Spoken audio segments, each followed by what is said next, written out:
Hi, this is Ron Frenz, freelance illustrator for comic books, and you are watching Splash Pages. Hey everybody, I'm Drew with Splash Pages, and I have a superb, well-humored, and just delighted to be here, creator, Mr. Ron Frenz. How are you doing today, Ron? I'm doing fine, Drew. Thank you for having me.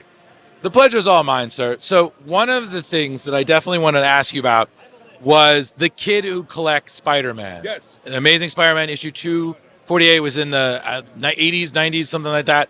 It was a book that you did with Roger Stern, where the child who's a big fan of Spidey collects. Don't give away the ending. Yes, he meets his hero. Yes. And I have to say, it is about, like, I know it is told was one of the most beloved Spider-Man comics. Just rereading it and doing the research, I'm not gonna lie to you, I cried a little. It's right here. Right here. Every time. So, what was it like working on that? And did you ever see the Spider-Man animated series episode that had kind of adapted it? No, I never did. I am aware that it was slightly adapted for that. I was, to this day, I'm very proud to have been a part of it. I got it on default. Right. During the transition between editors. Tom DeFalco planned on giving me that and letting J.R. John Romita Jr. finish up his story from the issue before.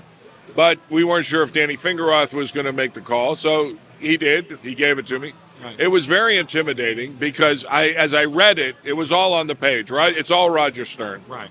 And my biggest job was to stay out of the way and do the best job I could, just letting the story tell itself. Right.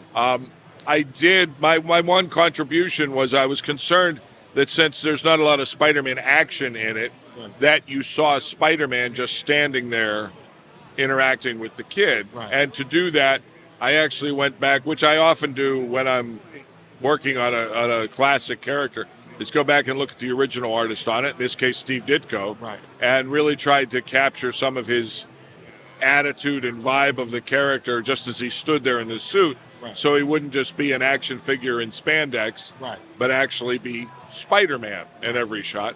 And that actually, pre-McFarlane, raised a little bit of consternation with the editor. Right. But to his credit, and to the credit of Terry Austin, who did a fantastic job inking it, Right. and Christy Shield did a fantastic job coloring, everybody was on point. Yeah. To the editor, to the production people, Right. everybody was on point. Beautiful job. So another thing I noticed in your career is you have this pattern of you work on heroes that are trying something new or they're rocking a different look. Like you worked on Spider-Man when he was wearing the black suit, and you were the ones who were like, it's not just black cloth, it's a symbiote, it's an alien. Right. And you also did Thor. It was Eric Masterson when he was Thor, and then he became Thunderstrike. Yeah. So was that kind of pattern, was that deliberate, or is it just kind of like a career coincidence? It's a completely a career coincidence. In most cases, as the crime is being committed, I'm just a guy sitting in the car with the engine running as the getaway driver. The Spider-Man thing was happening anyway. Right. I had nothing to do with designing it or anything like that. The Thor with Eric Masterson, we had been on the book for several years at that point. Right. And it was Tom DeFalco's idea to change things up a little bit. And that required a revamp of the look a little bit. And even on Superman, it was going to happen anyway. They just happened to pick my design. So, yes, I have that reputation. It is not something that I bring to the job. Right. It's just something that tends to happen at the job. Right. And I'm there. Right. So I guess another, speaking of Superman, is that something I know that you did was that you did Superman Beyond issue 0, which is a story you'd reunited with Tom. And Sal Buscema was art. He was involved. He was the artist, or yeah, he did. Right. So you had kind of like the team, some of the team back together. You're taking place after Paul Levitz's story, which is like a year later from Paul Levitz's story. In I think it was like Superman and Batman Annual number 4, Right. where it's that future where Superman is dealing with. He's been under control by Starro, and in that time, Lois Lane passed away. He has to kind of reacclimate to life, and he left Right. Earth. So you have him coming back and doing that. So was that was that a bit of a challenge working, like following that up and then working with Tom again and such? No, working with Tom is always a pleasure. It's like hand in glove. Right. What was strange about that job is we were tasked specifically after the very dark take that Paul did with Superman leaving. We were tasked with bringing him back, setting up a new status quo, and lightening it up considerably. Right. Because they were hoping to do this direct-to-digital series of Superman Beyond. Right. So we followed our mandate, which was fine with us because that's what we do, Right. So we brought him back, reunited him with Jimmy Olsen, reunited him with Bruce. I really enjoyed working on the character because working on a character you've loved since you were a kid in his older years appeals to a guy who's been doing this for 40 some years. So anyway, that was our mandate. We were supposed to do the digital stuff. Right. That was our handshake agreement, but that was not communicated to the West Coast editor, so he hired his own team. Uh-huh. And ironically, when they started the new digital series, they reversed everything we did in Zero.